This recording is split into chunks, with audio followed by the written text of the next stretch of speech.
This is part A of the KhoodeelaarTV television channel, broadcasting on Sunday, the 5th of May 2024, under the banner of Baby Angel Geronimo Manifesto Editions.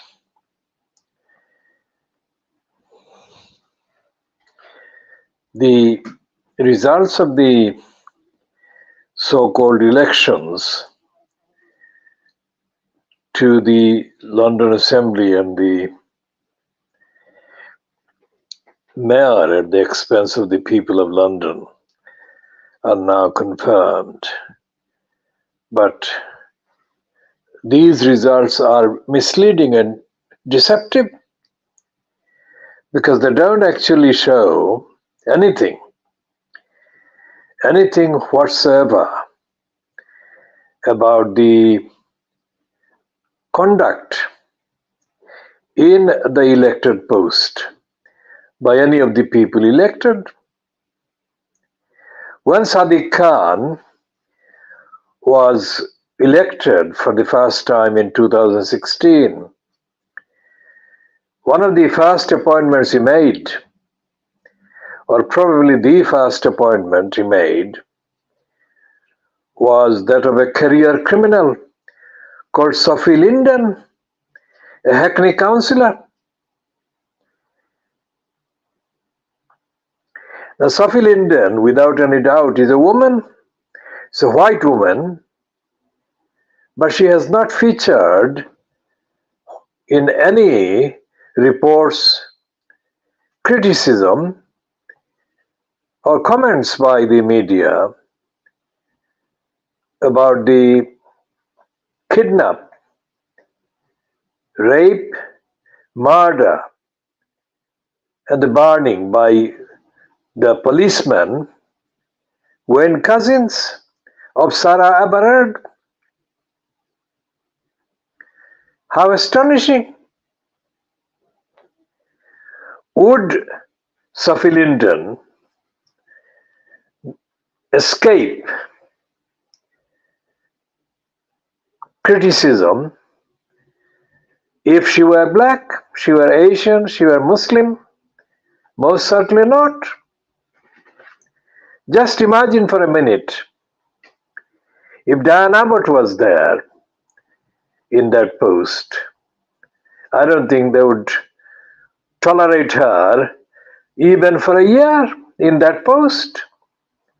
But she has been there from 2016 to now. She is continuing. And there is absolutely no denying the fact that the London Metropolitan Police, even without Wayne Cousins' crimes and crimes by other Metropolitan Police personnel, has been a diminishing, unfit for purpose organization. Policing has been being abolished. The policing as service to the people has been being abolished throughout these 8-9 calendar years.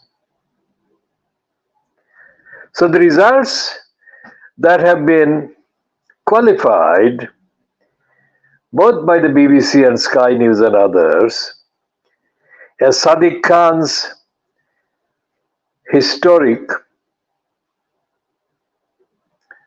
unprecedented, etc., third term, those results are empty.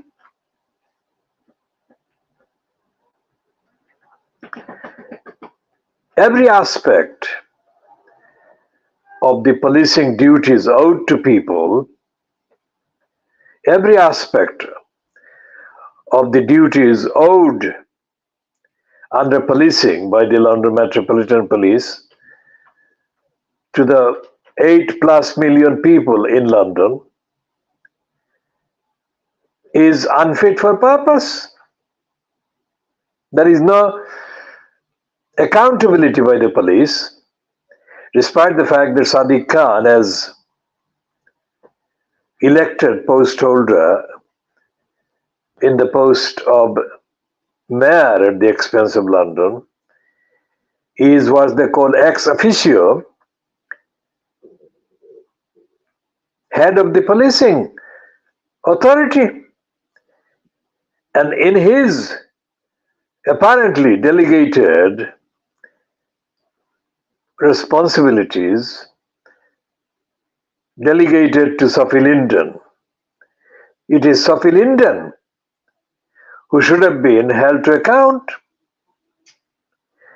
I can't find any evidence anywhere of Sophie Linden being the subject of one single piece by the Daily Mail, the Scum, the Express, the Telegraph, whatever, or even the Guardian. Not even after Sarah Everard was kidnapped, raped, murdered, and her body burnt by a policeman, metropolitan policeman, Wayne Couzens. Quite apart from Sophie Linden, the person that was in post as the commissioner was a woman herself, Cressida Dick. No criticism whatsoever of Cressida Dick.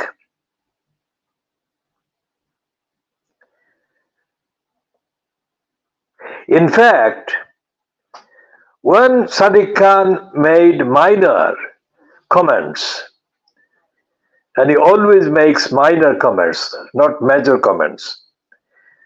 When Sadiq Khan made minor comments that had relevance to the role of the Commissioner of the Police in London, the Daily Mail and others heaped attacks on Sadiq Khan, not because he was doing an auditing job of the commissioner, but that he was daring to even comment on Cressida Dick. This is the state of the unfitness for purpose of the policing in London, of the media corruption and brazen racism. Saturday's Times magazine, London Times magazine, Saturday, 4th of May, carries yet another plug for Saitan Rushdie. And Saitan Rushdie piece is headed, "What I have learned," but it's shallow. Absolutely, typically Saitan Rushdie shallow. A pathetic reference to racism at the fee-paying school that Rushdie had attended in England occurs, and it refers to notes he would find in his student hostel room. Walks go home, and then he swiftly shifts to Cambridge and says Cambridge wasn't like that. Now, both references are stupid. Obviously, Saitan Rushdie was treated as what he doesn't call, but what is even now thought as being word Paki by his racist fellow schoolgoers. And any person in this country who is the target of racism, and it's a generic term, any person who exists in this country, England, with a background either African descent or Asian descent, it is worse even if the person is a Muslim as well, knows the detriment, the damage to the quality of life and quality of basic access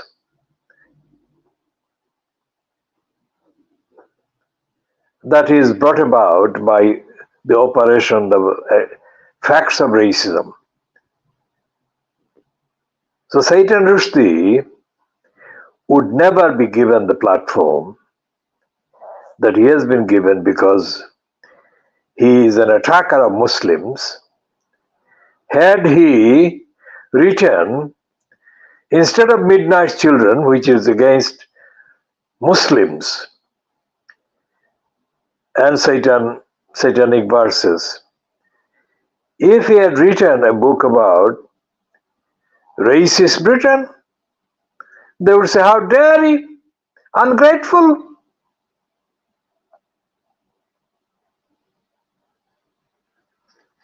Shall we be talking about the deficiency of democracy in the United Kingdom in the next few days? It is ironic, isn't it, that the Daily Mail, which has got a completely shallow, stupid, racist moron called Andrew Pierce. Andrew Pierce was deployed to praise the defeat of the Labour Party in Tower Hamlets Council election in 2022. And they went out of their way after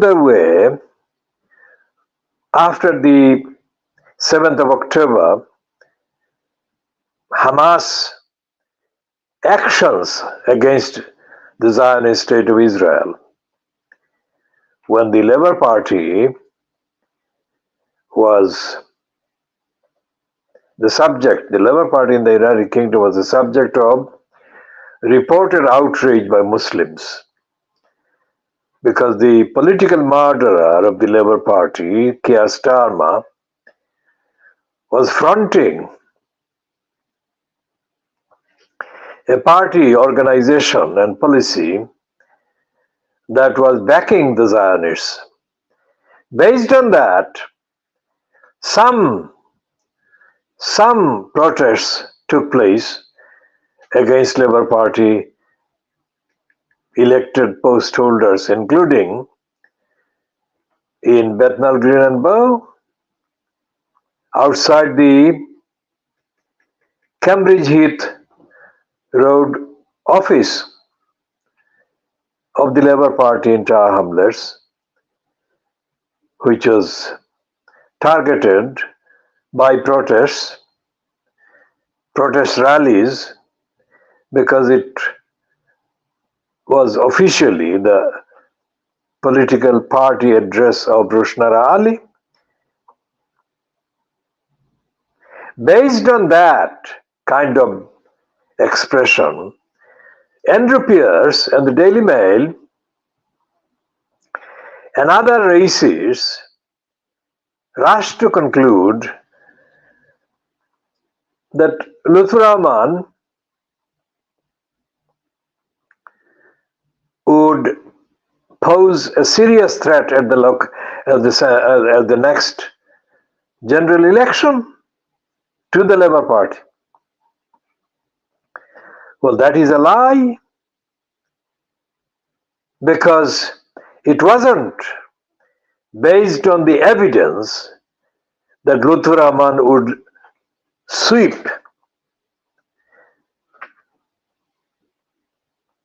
the constituencies outside of London based on any conviction that he had. And I don't believe that he has got the slightest interest in opposing racism, in opposing the Zionists. But the rush to heighten the plug for Lutfur Rahman, saying that he was representing a serious electoral challenge to the Labour Party, not only because of Keir Starmer, but because of the Labour Party's Zionist policies.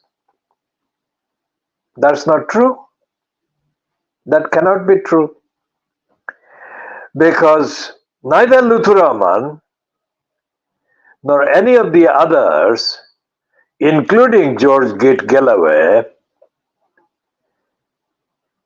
has made any real significant commitment in the communities, opposing Zionism in the communities, articulating opposition to the racist apartheid Zionism that prevails both in Tower Hamlets, in Rochdale, and elsewhere in this country.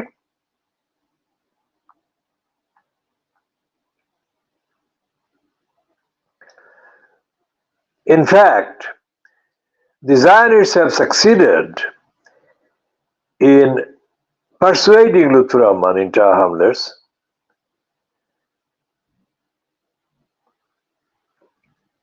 to take off the Palestinian flag from the Tower Hamlets Council Town Hall, which is now in Whitechapel. Had Lutfur Rahman the political conviction, the moral courage, and the honesty and solidarity with the people being massacred by the Zionists, he would have challenged. He would have challenged the Zionist demand formally in a court of law, because when he was banned for 5 years by the election commissioner, Richard Morey, Lutfur Rahman went to the court, High Court, not once, not twice, not 3 times, but more than 4 times, challenging or seeking to have overturned one aspect or the other of the Morey ruling, Morey finding. So when Andrew Pierce overhyped Lutfur Rahman, they completely, absolutely blanked, didn't mention the fact that Lutfur Rahman was declared a banned person for 5 years because of the corrupt role he played at the 2014 so-called mayoral election in Tower Hamlets. Not only is the Daily Mail corrupt in that way, but the so-called 4 petitioners whose petition against Lutfur Rahman ended up as a proceeding against him, presided over by the barrister Richard Morey, who is misleadingly called a High Court judge. He is not a High Court judge. He has got a status, a judicial status, but his real role, real official title and actual role is and has been as election commissioner. It's not quite the same thing as a High Court judge. Similarly, the siting of the hearing in the High Court building in the Strand was not necessarily the ordinary way. The ordinary way would have been to hold the hearing at a location in Tower Hamlets itself.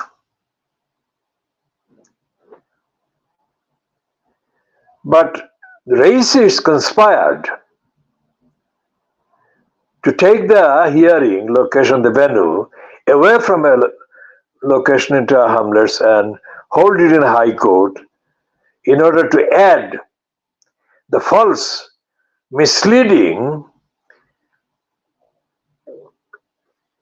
label that it was a High Court hearing. It fucking wasn't.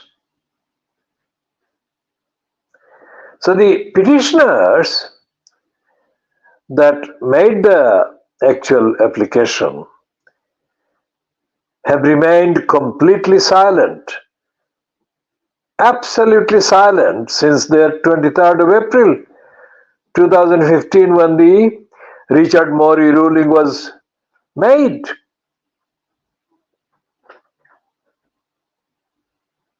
Everything contained in the ruling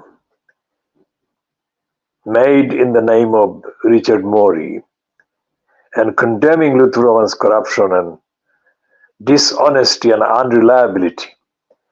Every single criticism, every single fact has been repeated by Luther Roman and his cabal while he prepared to stage the return which he did in 2022, and it has become worse since he got back in 2022. And when he did get back, the Daily Mail and Zionists and fascists who celebrated the Serbian massacre of Muslims in the 1990s jumped again and rushed to praise Luther Roman. Can you believe that? So Luther Roman is not a friend of Muslims, is not a representative of the ordinary factual objective evidence-based demand and cry for justice for Muslims. Luther Roman is a stooge for the racists, for the anti-Muslims. So going back to Sophie Linden, she's a woman. What's the difference between Sophie Linden and Louise Casey? It was Louise Casey, the professional harvester of other people's work, the professional thief, let's say, of other people's intellectual work, who surfaces to get a gloss on herself. She was appointed to harvest the partial facts about the corruption, the racism, the criminality inside the London Metropolitan Police. And what she did was to do the Philip Alston, the United Nations envoy, the Australian racist who was in the United Kingdom during November 2018, supposedly looking at hardship and poverty. What he did was to steal bits and pieces from The Guardian and other anti-DWP campaigners and concluded that the Conservative Party had made people poorer. He didn't look at the role played by the Labour Party, role played by the David Moron Blunkett and other criminals as Secretary of State at the DWP in making people desperate, so desperate that Ian Dirty, Dracula Duncan Smith, was able to take that further and compel people to commit suicide because their source of income, the only thing that was the benefit, was denied to them. Keir Starmer is a supporter of the Tory policy of forcing the most vulnerable to commit suicide. Not only that, when he was about to finish his 5-year stint as the Director of Public Prosecutions at the Crown Prosecution Service, Keir Starmer added to the obstacles, hurdles that the most vulnerable people needing benefits would have to overcome before they got the money. It was criminalizing being denied benefits already. So being deprived, vulnerable, was in effect turned into a crime by Keir Starmer. We shall be continuing on all of these in due course in the days to come. This is just 28 minutes when it is finishing this particular bulletin at 17 hours GMT on Sunday, 5th of May 2024.